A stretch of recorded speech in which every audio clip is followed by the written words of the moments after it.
This message is transmitted by request of the Memphis Police Department.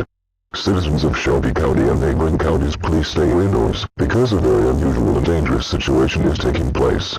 At 9:30 p.m. Eastern Standard Time, an unidentified object was seen flying over Shelby County. It's unknown at this time if this object means any harm. Take the following actions. Stay indoors and bring in any loved ones or pets if they are outside during this emergency. Stay tuned to this station for further updates on this possibly dangerous situation.